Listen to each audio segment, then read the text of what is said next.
ma ei tea, kas on väga palju ilusamaid asju inimeste elus, kui see meie võime teha millestki midagi, mida enne ei olnud. Ja siis näha, et see tegelikult läheb korda väga-väga paljudele ja toob uusi emotsioone.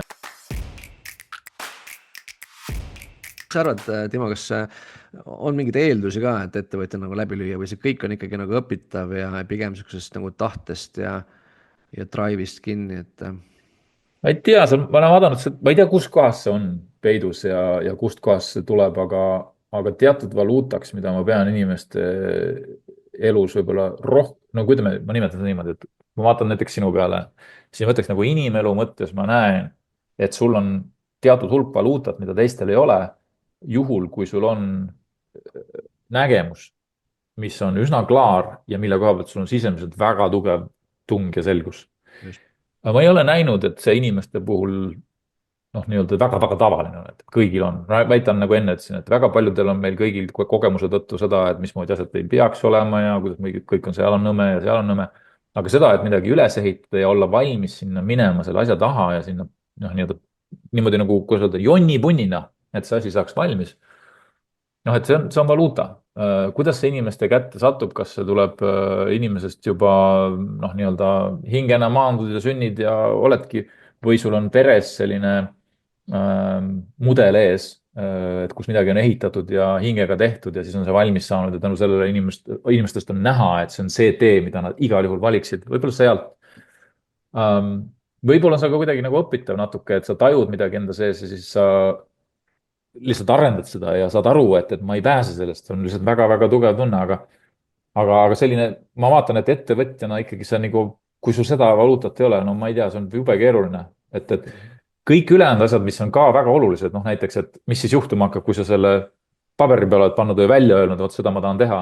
Loomulikult siis on tohutult distsipliini ja püsivust ja siis nagu reaalset tööd ära ja teha see kuid ja aastaid järjest. Ma pean seda ka valuutaks, aga mul tundub, et see on nagu natuke väiksem valuuta, sest selliseid inimesi juba leidub rohkem, kes on valmis lihtsalt kannatama sellist nagu higist tööd ja verist tööd ja nii-öelda, keda sa tegelikult tahaksid väga värvata teatud rollide jaoks, sest nad on lihtsalt nagu sõduri moodi võimeliselt minema. Aga see, et leida neid, kes näeksid ja ütleksid, et sinna peab saama, ma ei tea, kuidas ma pean sinna saama. Et see on pigem harv ja ma ei tea, ma ei oskagi hästi vastata, kas see tuleb seest või kust ta tuleb. Mis su enda kogemused investeerimisega on, et need on võib-olla erinevad, eks ju, et üks oli see, et sa investeerisid oma aega ja energiat, eks ju, Pipedrive'i. Kui palju sa üldse investeerid täna väljaspoolt Pipedrive'i ja mis su need kogemused on? Piiratud määral, eks ju, ja samas keskmise inimesega võib-olla võrreldes rohkem, eks ju, oluliselt, aga on ikka paarikümnesse ettevõttesse investeerinud, kus ma olen näinud selliseid asutajaid, kes mulle tunduvad, et omavad samamoodi väga tugevat tunnet, et mismoodi mingisugused asjad võiks maailmas olla. Eks ma olen natuke vaadanud seda rohkem selle pilguga, et mida siit on õppida ja ma ei ole selles positsioonis ju tegelikult enamus oma elu kuidagi olnud, et ikkagi see on hästi tore on olla ka nagu õpipoisi rollis. Ja teistpidi tore muidugi jutumärkides, sellepärast, et siis sa õpid ja koged ja teed valesid otsuseid ja et see on.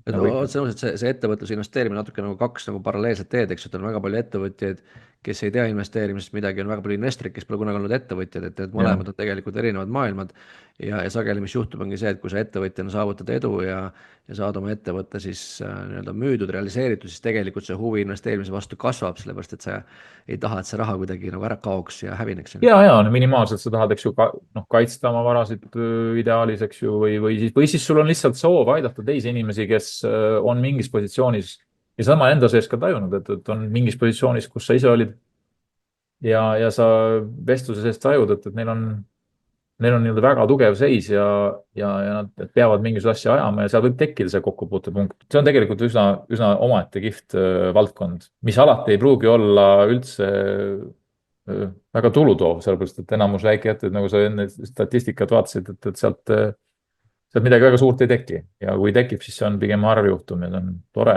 aga ikkagi on, kui vaatad, kuhu oma aega elust panna, siis mulle tundub, et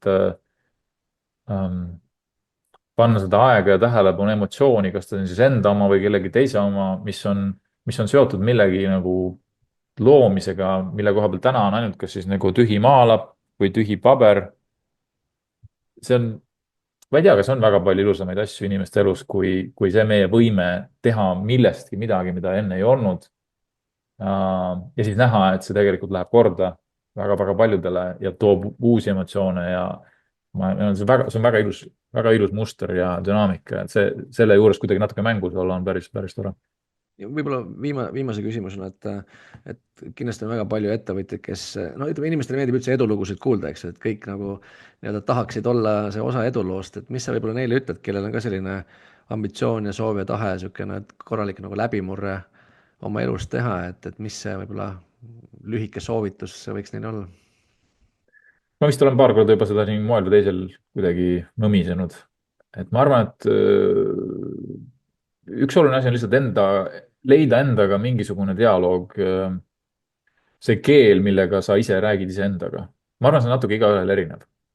Mõnel on see võib-olla rohkem niisugune sõnadeta, lihtsalt hästi tugeva emotsioonipõhine. Mõnel on võib-olla lihtsalt see, et on vaja vaigistada oma rääkivat aju, mis ütleb, ma ei tea täpselt, et inimesed on natuke erinev, aga sellest keelest peaks see, ma arvan, selguma, mis on see, mida sa tegemata jätta ei saa nii-öelda. Hea küsimus, mida iga inimene peaks enda jaoks küsima, on seesama asi, et kui ma selle tegemata jätan, kui ma selle proovimata jätan, mis siis?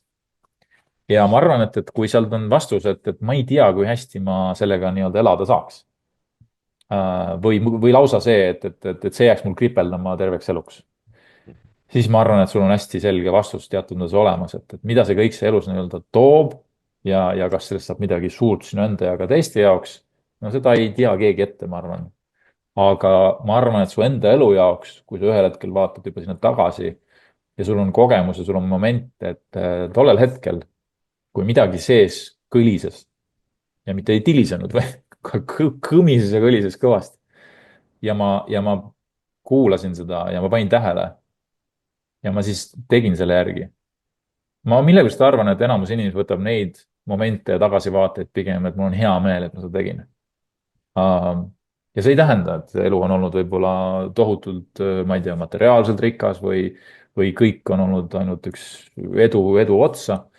Aga ma arvan, et need momendid on olulised et meile kõigile, et me suudaksime nagu leida selle, mis enda sees on ja seda välja lasta ja materialiseerida ja vormistada niimoodi, et sellest on endale ja võib-olla ka teistele kasu. See on päris ilus selline osalemine elutsüklis, mida me nimetame siis ühiskonnaks ja inimeste liigis ja nii edasi, et ma ei oskagi öelda.